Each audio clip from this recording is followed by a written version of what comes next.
Alright, what's up guys? Welcome back. Today, highly requested video. This is my full review of the Hoka Mach 4, and we might not be going where you think we're going with this one. Well, this one's definitely going to bring out the trolls.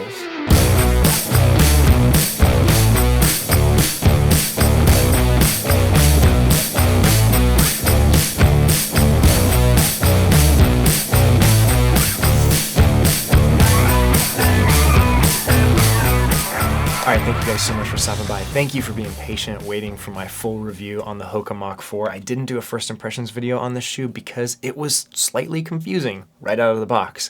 So I wanted to give it some time to breathe. At this point, I've got 75 miles in this shoe, and I feel like I understand a lot more about what this shoe is trying to do and what it's for. So we're gonna get into it right now. But first, disclosures out of the way. I did pay for the shoe with my own money, full price.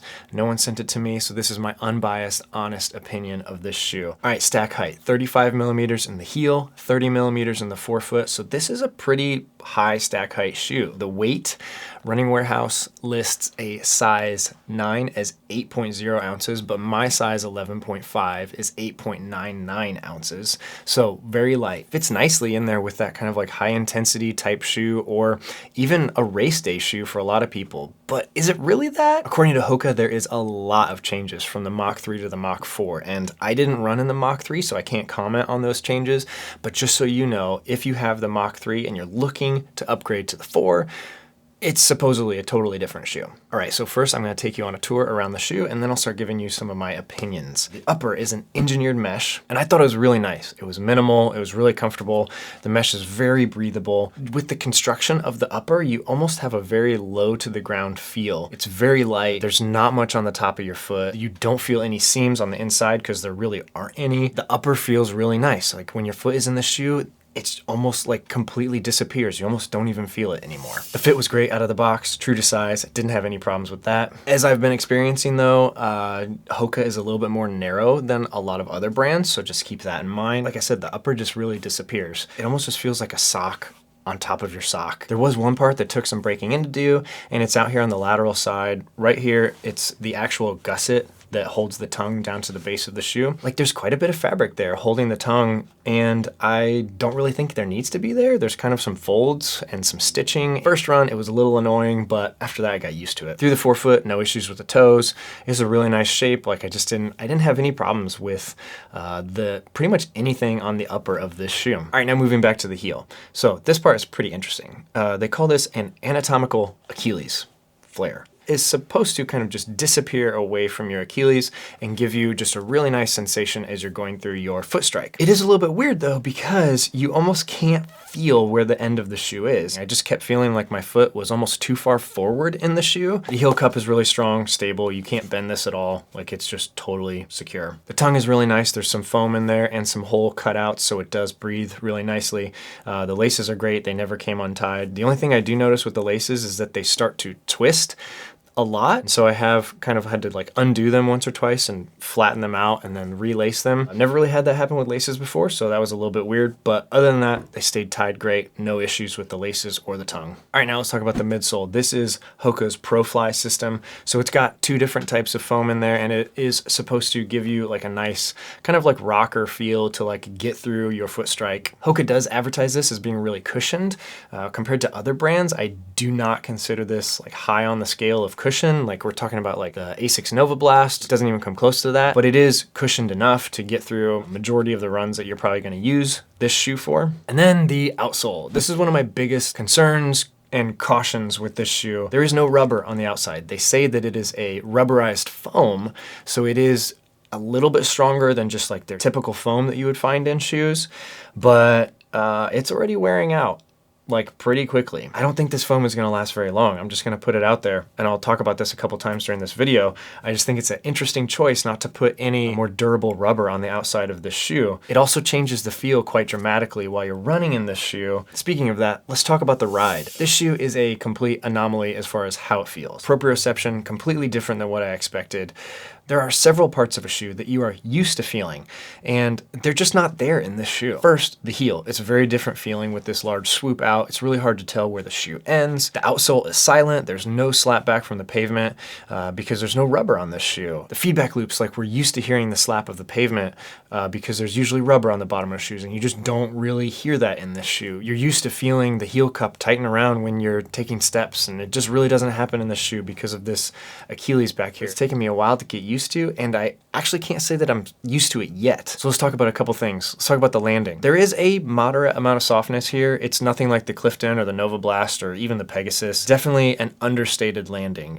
Nothing negative about it, but there's also just nothing special about it that makes you go, wow. As far as the energy transfer, I felt like this shoe was pretty neutral. I didn't feel like it was really sucking the life out of my legs, but I also didn't really feel like it was assisting me in moving forward. It reminded me a lot of kind of how Ultra shoes feel. I had to do more of the work to get through the foot strike, whereas some of the other shoes I've tried recently, they kind of like assist you with that foot strike and they help you get through your stride a little bit quicker. There's not a whole lot of forward rock or like launch off to speak of. The front slope is pretty minimal, and that's one thing that I noticed right off the bat, that you don't really feel like you're falling forward when you're taking a step. Like you kind of do have to push a little bit more right there at the end because it's just not as sloped right here as other shoes are. If Hoka wasn't going to change anything about the midsole, this ProFly foam, I would have liked to see how the shoe performed with maybe a 7 or 8 millimeter drop.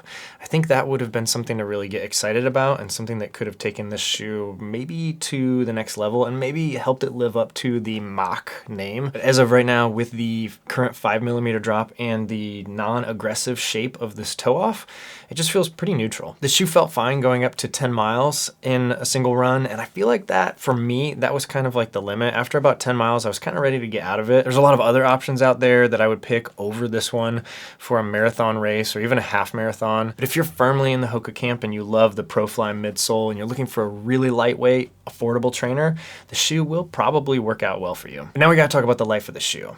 And this is where I don't have a really rosy outlook on the Mach 4. I think the life of the shoe is going to be pretty short. I only have 75 miles in this shoe and I have a considerable amount of wear on the outside. Typically, I'm pretty gentle on the outsoles of my shoes. I really don't have a whole lot of wear, even up to like 300 or 400 miles. For someone that maybe does have a lot of wear on their outsoles, I would really caution you with the Mach 4 just because there's no outsole rubber on this. It's just straight foam. But moving on to the appeal of this shoe. What does it look like? What does it make you feel like when you're running in it? And does it make you want to run when you're looking at it on the shelf? For me personally, I'm gonna say the looks are just okay. I would have liked to see Hoka maybe mix it up a little bit. There is, some yellow in here, it's nice, but most of the shoe is gray. The other color schemes are just a black and white, and then there is also one that's not as available that has some blue and red in it, which is really cool. I decided to go with this gray, yellow, and navy blue, and I think it's fine. It's just okay. And so now the question, does this shoe make you want to run?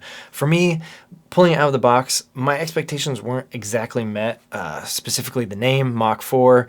I thought this was going to be a really fast shoe.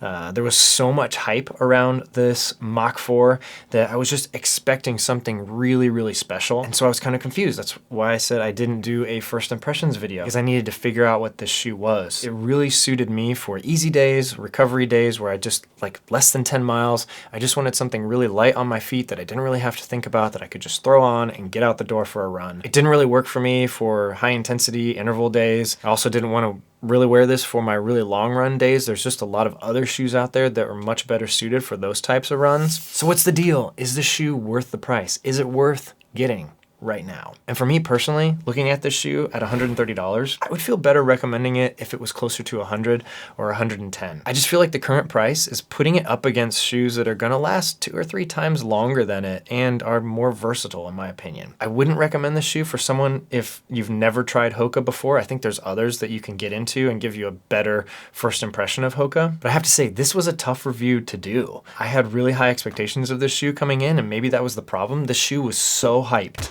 Every running store, every Instagram account out there, this was just one of the most hyped shoes of the year. So I had to reset those expectations and kind of look at it with fresh eyes and just continue running with it, continue testing it out. But throughout my 75 miles with this shoe, I just kept coming back to my opinion is that this shoe is just, it's pretty okay. Like there's nothing super amazing about it. There's nothing really bad about it. It's just a pretty good trainer. I don't find myself reaching for this shoe as often as I thought I was going to. With the hype around the shoe, I thought I was going to run in this shoe every day. That's just not the case, but that's okay. I definitely love this shoe for easy recovery days where I want something light, where I don't really want to think about what's on my foot. So that's it. Thank you guys so much for sticking around to the end. If you like this, definitely subscribe to the channel because I have my review of the brand new Hoka Clifton 8 coming out really soon as well. And this was a really hard review to do because I feel like I'm probably going against what a lot of people out there are saying about this shoe, but I gotta be honest with you. I gotta let you guys know what I think about this shoe. So if you appreciate that, if you like me being honest with you, definitely let me know down below because I know there's gonna be some haters that show up, but I don't care. But with that said, thank you guys so much for stopping by. I will see you again soon. Bye.